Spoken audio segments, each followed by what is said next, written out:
My name is Sarah Miller. I'm 25 years old, and the night everything collapsed started like any other 12 hours on my feet at the hospital, dreaming of my bed. But when I slid my key into the lock, it didn't turn. At first, I thought I was exhausted. Then I tried again, and again, nothing. My parents weren't answering. My brother wasn't answering. The house I'd helped pay for had silently shut me out. When Mark finally arrived, smirking, he delivered the blow. My room was now the baby's nursery. In that moment, I realized something bigger and darker was happening. If someone had told me a year ago that my peaceful life would twist into a storm of betrayal, I would have laughed. Back then, everything seemed simple. My name is Sarah. I'm 25, and I've spent most of my life in the same warm, familiar house with my parents and my older brother, Mark. I worked long shifts as a nurse at the local hospital, the kind that leave your feet screaming and your brain foggy. But I didn't mind. I loved helping people, and I even helped my parents with the bills. I honestly believed we were a close, loving family until everything cracked open. It always started the same way. Sarah, honey, can you grab groceries on your way home? Mom would call sweetly, and I, being the responsible daughter, always answered, sure, no problem. Meanwhile, Mark would stroll through the door empty-handed, like some prince returning from battle. Oh, Mark, you must be exhausted from your important job, they'd gush, even though he lifted nothing heavier than a coffee mug.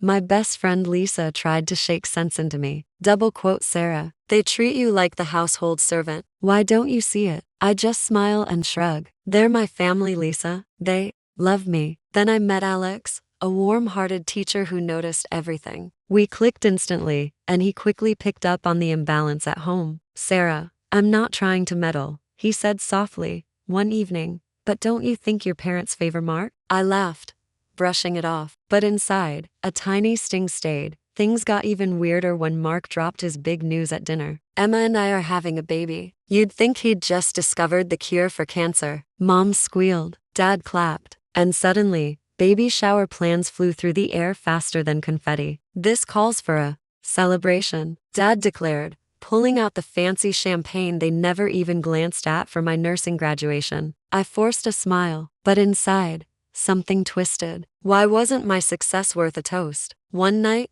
I overheard hushed whispers from the kitchen. We can't keep this up, Mom. The bills are piling up. I thought maybe I could help more, so the next morning I offered. I heard you last night. I can pitch in more if you need. Dad waved me off. No, sweetheart. Everything's fine. Don't worry. Your pretty little head. But their tight smiles told another story. Something was brewing, something big. If I had known then what I know now, I'd have packed my bags that very night.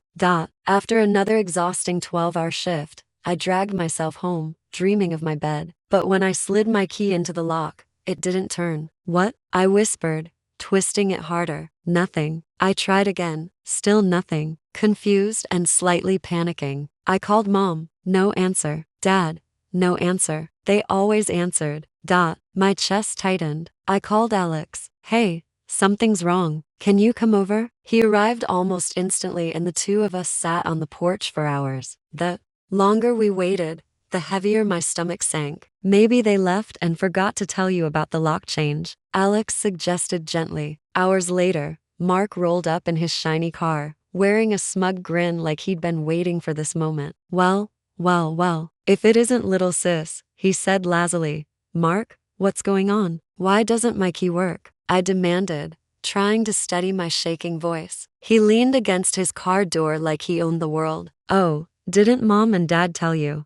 They're turning your room into the baby's nursery. Surprise. It hit me like a punch to the gut. No, where's all my stuff? In a storage unit across town. Don't worry. We boxed everything up nice and neat, he said like he deserved a medal. I stared at him, stunned. This has to be a joke. Mark, come on.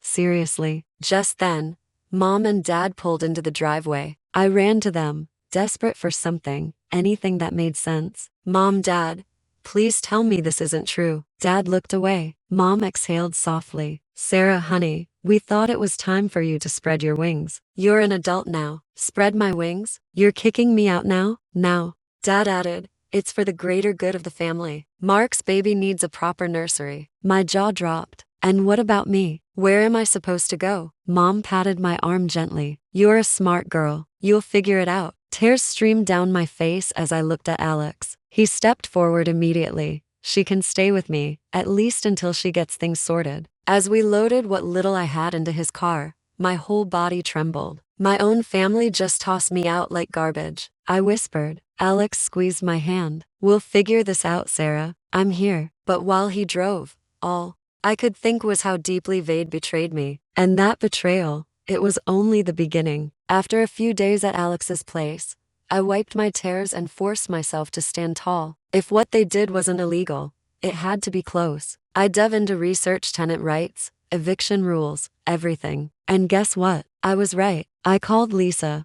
Lisa, you won't believe this. What they did is completely illegal. I told you they were shady. What's the plan? We're going detective mode. Together, we dug through my family's financial history, and what we uncovered made my blood boil. Sarah, Lisa gasped, pointing at her laptop. They've been using your name to open credit cards. My stomach dropped. Are you serious? How long? We traced it back years. Years of them using me as their personal bank. I called your Mr. Johnson. He didn't sugarcoat a thing. Miss Sarah, what they've done is highly illegal. You have a strong case for both identity theft and illegal eviction. Tell me what to do, I said. Fire burning inside me. Gather everything. Bank statements, credit reports, recorded conversations, anything that proves misuse of your identity. So, I did. I collected every scrap of evidence, even recorded phone calls where my parents and Mark practically admitted everything. But I wasn't done. I needed to know what they said behind my back. So, I went bold.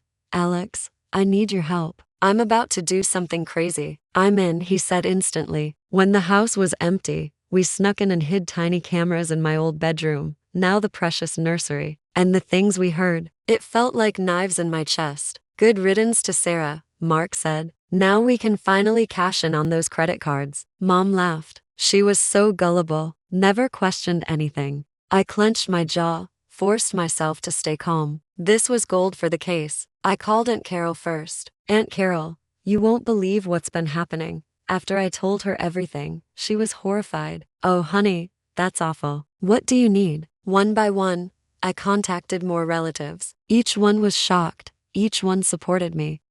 Piece by piece, I built my case. And with each new recording, each new document, I felt stronger. They thought I was weak. They thought I'd stay silent. They had no idea who they were messing with. Alex, I said one night, gazing at the mountain of evidence. I think it's time to drop the hammer. He squeezed my hand. I'm with you, Sarah. Let's show them what happens when they mess with the wrong nurse. Revenge tasted sweet already. With a deep breath, I marched into the police station, my folder clutched tightly. I'd like to file a report for identity theft and illegal eviction. I told the officer. He raised a brow. That's serious. You got proof? Oh, I have proof. As he flipped through the pages, his eyes widened. This is your family, unfortunately. Hours of paperwork later, I walked out feeling lighter than I had in months. The wheels of justice had finally begun to turn. A few days later, my phone exploded with notifications. The cops had moved fast, freezing every asset my parents and Mark had. But I wasn't finished. I sent out invitations for a warm family gathering, making it sound sweet and innocent.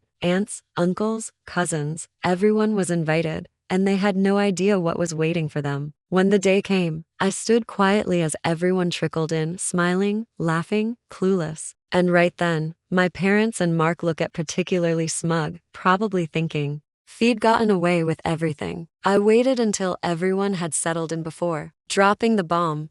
So I bet you real wondering why. I called this little shiny. I began, my voice ringing out across the suddenly quiet room. Well, buckle up because it's story time. And I hit play on the recorder, and the room filled with the sound of my family's greed and betrayal just echoed around me as I laid up document after documenting space's dirty detail of their scheme. You see, I continued, my eyes locked on my prints and Mark. These fine folks decided to steal my identity, rack up a mountain of debt in my name, and then kick me out of my own house. Cool, right? Silence was deafening, and then all hell broke loose. How could you? My aunt on at my mom. I can't believe this. Me cousin muttered, shaking his head in disgust. But the best reaction came from Emma, Mark's wife. She stood up, her face a mask of fury and betrayal. You son of Ash, spat at Mark. I want a divorce. As Emma stormed out, Slamming the door pinned her. I couldn't help but smile. Booty. Couldn't help but feel a twisted sense of satisfaction. The house of cards was tumbling down when the day of reckoning arrived. The courtroom was packed. I sat in the front row watching as my parents and Mark were led in, looking small and pathetic in their arranged jumpsuits. The judge's stern-faced woman with piercing eyes glared down at him from her bench. "How do you plead?" "Shisked." They mumbled their guilty pleasable to meet anyone's gaze. "I've seen a lot of despicable things in my time." The judge began, her voice dripping with contempt. "But this takes the cake to betray your own flesh and blood for personal gain. It's beyond comprehension. Sentence them to jail time." Not as I'd hoped, but enough to make them sweat. Plus, they were ordered to pay back every cent they'd stolen from me. They were led away. Mark caught my eye for a second. I thought I saw flicker off remorse, but then it was gone. Replace it be the same old arrogance. Some people's change with the trial over. If and only had a chance to breathe. The house which had been a source of so much pain was now mine. Turns out all those years of rent I'd been paying amounted to a pretty significant stake in nearly, but I couldn't stay there to many bad memories, so I decided to sell it and use the money to start fresh. A few weeks later, I was unpacking boxes in me new apartment. It wasn't much, but it was mine. No strings attached, no manipulative relative family members lurking around every corner. To new beginning, Alex said, raising a beer bottle. "And to karma," Lisa added with a grin. I clinked me bottle against theirs, a smile spreading across my face. "To freedom." A swell laughed and joked. I felt something I hadn't experienced in years. Pure adulterated happiness. Sure, my family was behind bars and I had to rebuild my life from scratch. But standing there, surrounded by true friends and free from the weight of Lee and manipulation, I knew he'd made the right choice. Life's funny like that. Sometimes you've got to lose everything to gain something even better. And me, I gained myself back, and that's worth more than any house or family fortune. And that's where Sarah's story ends, folks. Now, I've got a question for you that might spark some debate. Do y'all think Sarah was justified in exposing her family's actions publicly, or should have handled it more privately? What would you do if your own family erased you from your home only to panic when they realized what they'd actually lost?